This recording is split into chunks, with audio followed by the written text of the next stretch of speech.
How to fix there was a problem resetting your PC, no changes were made in Windows 10 or 11. So if you want to fix there was a problem resetting your PC, no changes were made, then what you need to do is just search for CMD, go with Run as Administrator, click on Yes, and you need to enter a command which is REAGENTIC space / disable and then hit the enter. Once the operation is successful, you can go with the next command, which is again REAGENTIC space / and the second command will be enable and then hit the enter. And after that, your problem might be fixed. You just need to simply go and restart and that's it. But if that doesn't fix your problem, then the second solution is press and hold your shift key and then restart your PC.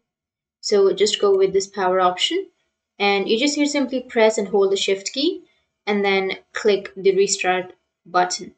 Once you do that, then you'll get a blue kind of interface where you'll have choose an option page. Once you get choose an option page, then you can go with the troubleshoot option, which is here on the second.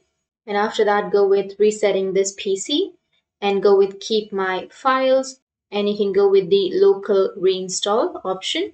And after that, reset your PC. And once you reset, you need to open and your problem will be fixed. So that's how you can fix there was a problem resetting your PC. No changes were made. And if you have any questions, feel free to comment below. Thanks for watching.